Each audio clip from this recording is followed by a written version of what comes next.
ഇഫ്താർ ആഘോഷിക്കാനായിട്ട് തലേന്ന് തന്നെ പരിപാടി തുടങ്ങി. പിറ്റേന്ന് രാവിലെ എണീറ്റപ്പോ തന്നെ പഴംപൊരി, അതിന്റെ ഒപ്പം തന്നെ പരിപ്പോടെയും സെറ്റ് ചെയ്ത്. സമയം ഒരു 12:15 അജിത്ത് അരുന്ന് കൊണ്ട് വിളിച്ച് പുറത്തോട്ട് ഇറങ്ങാൻ പറഞ്ഞു. ചെന്നപ്പോ അജിത്ത് അവന്റെ മിനിമോളെയും കൊണ്ട് വന്നിട്ടുണ്ട്. അവളാണെങ്കിൽ കാണാൻ ഭയങ്കര സുന്ദരി. പിന്നെ അവളെയും കൊണ്ട് നൈസായിട്ട് ഒന്ന് പുറത്തോട്ട് ഇറങ്ങി. പിന്നെ അവളുടെ പവർ എന്താണെന്ന് അറിയാൻ വേണ്ടി നല്ല വിശാലമായിട്ടുള്ള റോഡിലോട്ട് ഇറങ്ങി. ആ ഇറങ്ങിയ സമയത്ത് അരവിന്ദ് വിളിച്ചിട്ട് തോമസിനോട് പുറത്തിറങ്ങിക്കാൻ പറഞ്ഞു. കാര്യം ആള് കലിപ്പനാണെന്നുണ്ടെങ്കിൽ ക്യാമറ ഉണ്ട് കഴിഞ്ഞാൽ അവന് ഉടുക്കത്തെന്നാണ്. പിന്നെ അവനെ വിളിച്ച് വണ്ടി കയറ്റി. ആദ്യം ചക്കം മുട പറഞ്ഞെങ്കിൽ പിന്നെ കയറി. കാര്യം വേറൊന്നും കൊണ്ടല്ല, അവൻ കീ എടുക്കാൻ പറഞ്ഞു. ഇനി വീട്ടിൽ കയറണമെങ്കിൽ അവിടുത്തെ ആൾക്കാർ തന്നെ. അവിടെ നിന്ന് നേരെ പോയത് രാവണന്റെ അടുത്തോട്ടാണ്. ഇതാണ് രാവണൻ.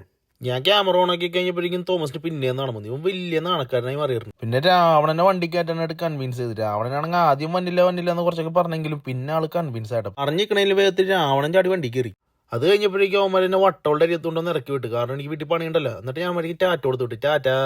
പണിയുടെ ഇടക്ക് മുങ്ങിയോണ്ട് വന്നപ്പോ തന്നെ കുറച്ചു പണി എനിക്ക് വന്നു. അതിന്റെ ഒപ്പം തന്നെ അടുക്കളയിൽ ചിക്കൻ കട്ട്ലേറ്റിനുള്ള പരിപാടികൾ തുടങ്ങി. ചിക്കൻ കട്ട്ലേറ്റ് മാത്രമല്ല കേട്ടോ, നമ്മുടെ മെയിൻ ഡിഷ് എന്ന് പറയുന്ന മന്തിയും കൂടിയാ. അങ്ങനെ ഏറെ നേരത്തെ പരിശ്രമത്തിന് ശേഷം ഞങ്ങളുടെ ഇഫ്താറിനുള്ള വിഭവങ്ങളൊക്കെ റെഡിയാക്കി. എന്നിട്ട് ഞാനത് മൊത്തം കറങ്ങി വീഡിയോ എടുത്തു എന്നത്തെ പോലെ.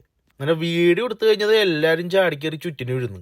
ആകെ രാവിലെ മാത്രം ഫുഡ് കഴിച്ചേക്കണതിന്റെ പേരിൽ എല്ലാവർക്കും നല്ല വിശപ്പുണ്ട്.